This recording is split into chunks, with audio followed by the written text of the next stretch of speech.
欢迎收看第1095期《北京不静音》。在华语世界，有一种论调很常见，我们可以在批评王志安的声音下面看到，就是他的那些粉丝或者水军，在替他辩解、洗地的时候，经常会说一句话，就是说王志安即便有种种问题，但他总归比法轮功或者那些造谣听床师们要好。很多人对这句话是不思考的，觉得没问题。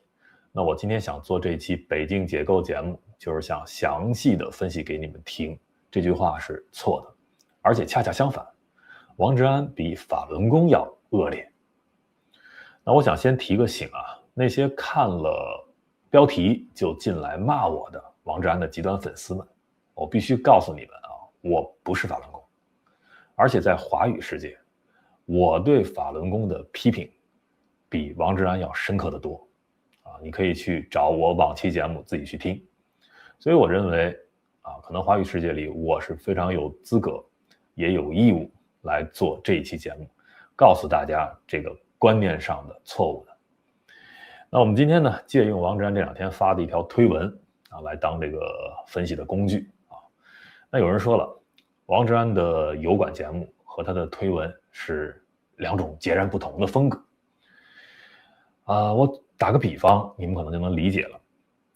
中共在背地里干的那些肮脏的事情，和新闻联播里播出的内容，也是两种截然不同的风格，但本质是一回事所以王志安他的观念，无论是用这种推文的方式表达出来，还是在节目里可能包装的更隐蔽一些，但本质上是一样的。很多人一提到有害舆论第一反应就是法轮功李洪志那一套，因为那种东西太显眼了，太神叨叨，太像宣教，太像某种一眼就能识别的极端叙事，所以多数人对他是有戒心的。但我今天想谈的恰恰不是这种最显眼的东西，我想谈的是另一种更危险的影响，那就是像王志安这类看似理性、成熟、懂国际政治、懂现实逻辑的话术，对一部分粉丝造成的精神改造，实际上可能比那些赤裸裸造谣的反共宣传还要更深、更持久，也更恶劣。为什么呢？因为法轮功式的东西主要是在骗你相信一些荒诞的内容，但王志安这类言论真正厉害的地方，不是让你相信某一条假消息，而是慢慢改造你判断世界的方式。这两者不是一个层面的问题，前者是资讯污染，后者是价值腐蚀。前者可能让你误信一件事儿，后者却会让你从此以后用一套错误的尺子去衡量所有事儿，这才是最可怕的。就拿他这段话来说，他说这个世界一定需要领袖和大哥，他说目前有资格竞争大哥位置的就是美国和中国，他说如果美国放弃当大哥，中国一定会当仁不让，在全球范围内取代美国，最后甚至轻飘飘来一句，如果川普愿意成全中国当大哥，习近平可以给他发个诺贝尔和平奖。很多人看到这种话会觉得这不过是一种国际现实主义分析，甚至还会觉得这人很清醒、很成熟、很懂世界不是童话。但问题恰恰在这里，这根本不是单纯的分析或调侃，这是在替一种极其危险的世界观铺路。因为这段话的核心不是描述世界，而是在训练受众接受三件事。第一，世界就该有大哥；第二，谁拳头大谁当大哥，很正常；第三，如果中国这样的集权国家最后成了大哥，那也没什么，甚至还可以被包装成一种和平秩序。详细来分析第一，世界需要大哥，这句话表面像现实主义，实际是在替强权支配、霸权秩序、丛林逻辑做一种心理铺垫。一旦粉丝接受了这个前提，他们之后就不再用是非判断国际政治了，而是用谁更有资格当老大来判断。第二，中国当大哥是自然上升，是实力使然，这就把一个集权国家的扩张冲动包装成一种中性的历史进程。于是问题就不再是中国这套体制会如何对内压迫、对外输出控制，而变成了中国能不能成功取代美国。第三，如果美国让位，中国当老大甚至是和平选项。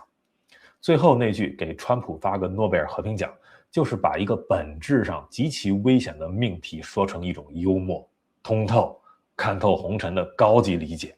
这种说法最可怕的地方就在于，它降低了观众对集权扩张的道德敏感度。一旦一个人接受了这3个前提，他之后看待国际政治就不再是从自由、尊严、人权、制度、文明底线出发了，他会开始从谁更有资格统治世界出发。这是一个极大的堕落，因为真正文明的世界不是谁当老大谁说了算，真正文明的世界是权力必须受到约束，强者不能理直气壮支配弱者，国家不能因为自己更强就天然拥有安排别人命运的资格。可是王志安这种话术最危险的地方就在于，他会让粉丝慢慢的对这些原则失去感觉。他不会直接说集权很好，他也不会直接说中国统治世界值得欢迎，他只是一步一步把你往那个方向带。他先告诉你世界本来就得有大哥，再告诉你中国上位是历史必然，再告诉你与其抗拒不如接受，再告诉你这不叫投降，这叫成熟，再告诉你还在讲价值、讲原则、讲警惕集权的人太幼稚、太情绪化、太不懂现实。到最后你以为自己变得更理性了，其实你只是被训练得更犬儒了。这就是我为什么说这种影响比法轮功李洪志那种粗糙造谣更恶劣。因为法轮功那套说到底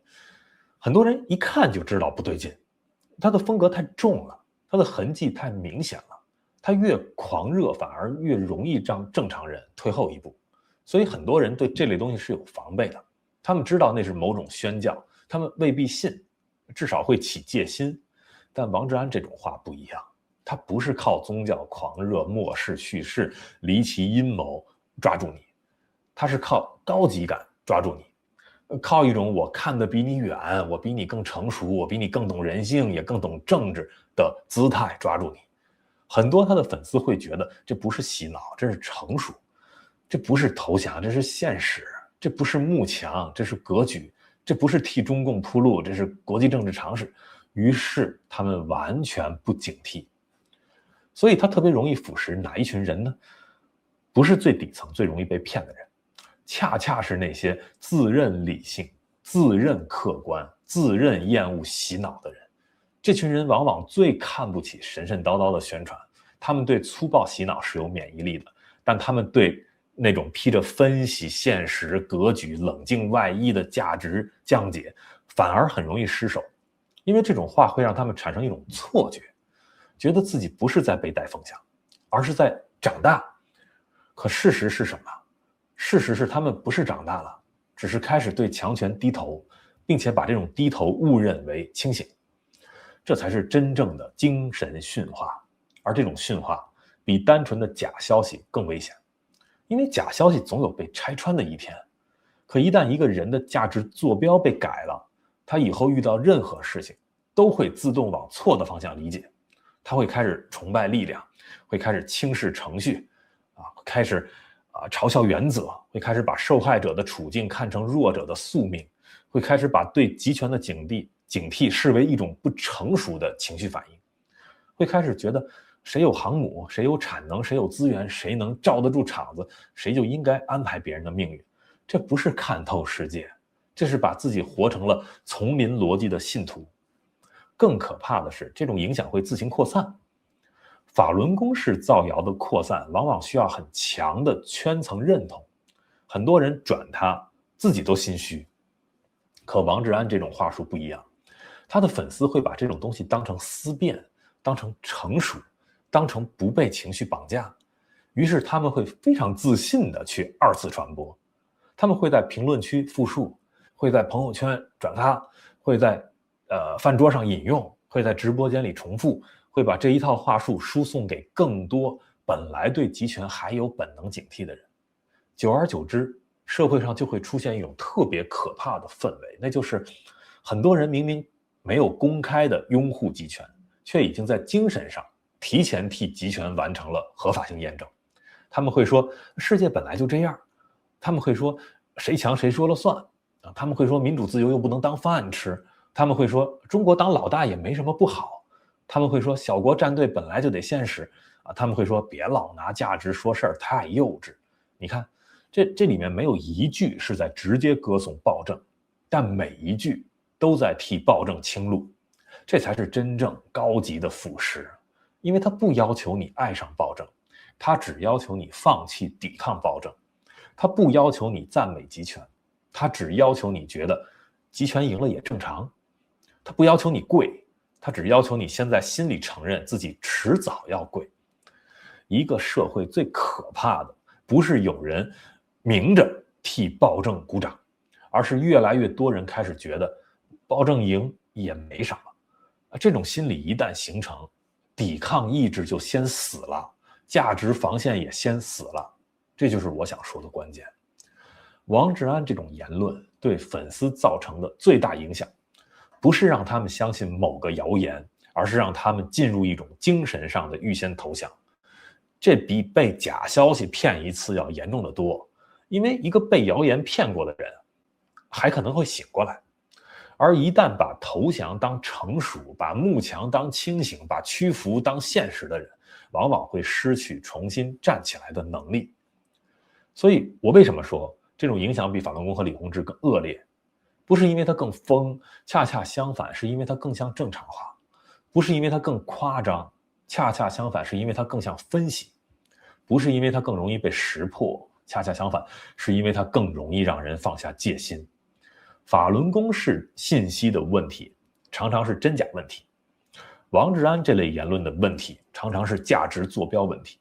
也就是说前者是在告诉你一个假的事实，后者却在慢慢教你强权支配是正常的，小国被安排是正常的，民主自由不是原则，只是筹码，谁有航母，谁有产能，谁有家底，谁就更配当世界老大。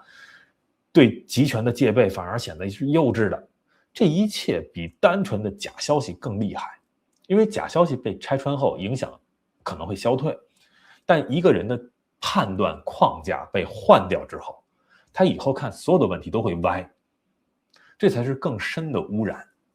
法轮功式的东西是把人往荒诞里带，王志安这种话术是把人往犬儒里带，前者让人失真，后者让人失骨。而一个社会真正的危机从来不只是有人说了多少荒诞的假话，更在于有多少人开始觉得放弃是非，放弃价值，放弃警惕，放弃尊严才叫看懂世界。如果一个公共人物长期输出的不是让人更有原则，更有判断，更懂得防范集权，而是让人更慕强，更犬儒，更愿意接受中国这种体制去当世界大哥，那么它造成的伤害就绝不是一句只是分析国际政治可以轻轻带过的，因为它影响的不只是观点，而是人的骨头。也正因为如此，我认为最危险的宣传未必是最疯狂的宣传，最危险的宣传往往是最像理性分析的宣传。李洪志那套未必能骗到多少自以为清醒的人，但王志安这套恰恰最容易腐蚀那些最爱把清醒挂在嘴边的人。这才是问题的本质，不是说他说的有多高明，而是太多人愿意把自己的道德感、警觉心、价值判断主动的交给这种所谓的成熟话术去处理。最后我想说一句，真正的成熟不是接受强权统治世界，真正的成熟是明知道世界残酷，依然不替残酷辩护。真正的清醒不是提前向更大的拳头下跪，真正的清醒是在看见力量的同时，仍然知道什么叫底线。真正的值得警惕的，不只是那些满口鬼话的骗子，更是那些把投降包装成理性，把犬儒包装成智慧，把向集权让路包装成国际格局的人。这种人对粉丝的伤害可能比赤裸裸的造谣更深，因为它让你失去的不只是事实，而是你对自由、对尊严、对是非的最后那一点本能的反应。对海外华语世界而言，这才是真正的危险。所以综上所述，这就是为什么我说王志安比法轮功恶劣。感谢收看、订阅、分享。